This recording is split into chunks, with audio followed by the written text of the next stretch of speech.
thank you sa time na ibinigay mo sa amin para ma-interview namin kayo about sa employee relationship. And dito is sa documentary namin is gusto lang namin maintindihan and gusto din namin maintindihan kung paano ba nabubuo or naapektuhan yung relationship sa loob ng inyong workplace sa pagitan ng employees at ng management.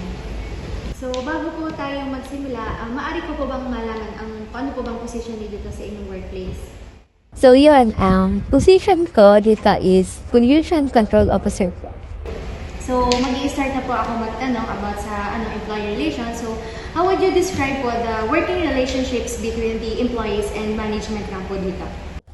So yun, so far dito sa aming company is maayos naman ang relationship na employee and also the management. Dahil may respeto at maganda yung makikitungkulin sa isa't isa. And also is maganda yung communication. So, from your experience, ma'am, ano yung mga communication challenges tend to come up in the workplace? So yun, yung mga challenges dito is minsan may misunderstanding, and minsan may tagtalagad sila, at minsan halimbawa may important na dapat ina-announce, hindi agad mapapadali sa mga employee.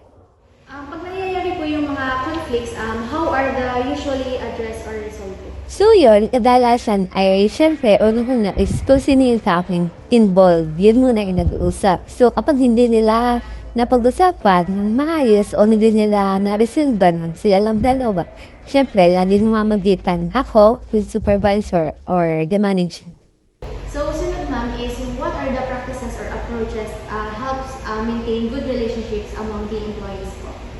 So yun, para ma-maintain natin yung magandang relationship ng mga employees is syempre, yung na communication, let's teamwork, and syempre, talagang dapat may respect pa sa lang gusto sa trabaho.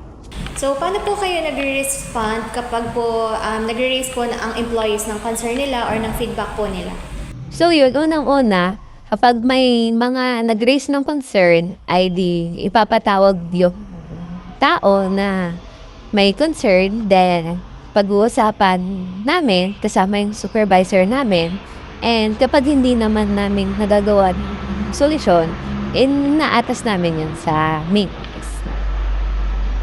So, in your view po, how do employee relationships influence the quality of the service provided? So, syempre, malaki ang epekto ng employees relationship sa quality service. Dahil unang-una, syempre, kapag maayos, kapag nagtutulungan, at kapag palagi may communication sila sa isa't isa, mas mabilis at mas maganda ang nagiging service namin.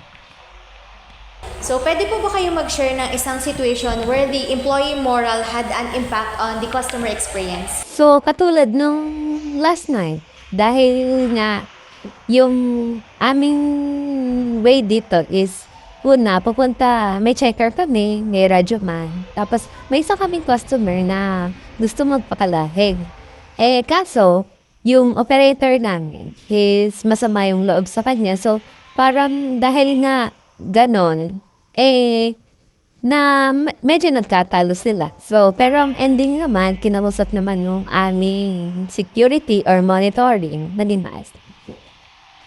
Ano naman yung mga common issues na nakakaapekto sa employee relationship pagdating sa inyong workplace? So, syempre, ang pinaka-common dito is misunderstanding and lack of communication. Tapos, syempre, minsan may mga employees tayo na hindi natin natatansya ko. The way sila magsalita na akala ng iba is inutusan mo siya or galit, pero the truth is, nagsasabi lang sila kung ano yung sinasabi ng manager. Di minsan, ganun, nagkakaroon sila. Ano naman sa tingin mo kung ano ba yung pinaka-main reason kung bakit ba nangyayari yung mga ganitong challenges? Una muna ay hindi maayos na pagsasalita or hindi maayos na pakikipag-communicate sa tao.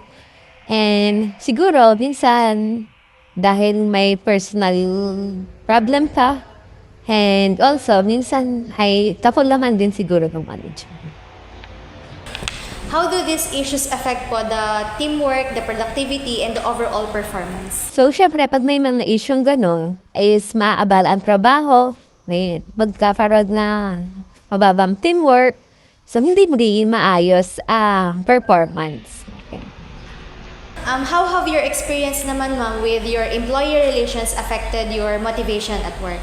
So, syempre, kapag okay kami ng mga empleyado and may pagkakaintindihan kami, mas ganado akong mag-work. Pero pagka madaming conflicts, madaming concern, madaming problems, minsan parang nakakatamad. Ganun. Ano naman po kaya yung mga improvements ang pwede niyo i-suggest to strengthen the employee relationship in the organization?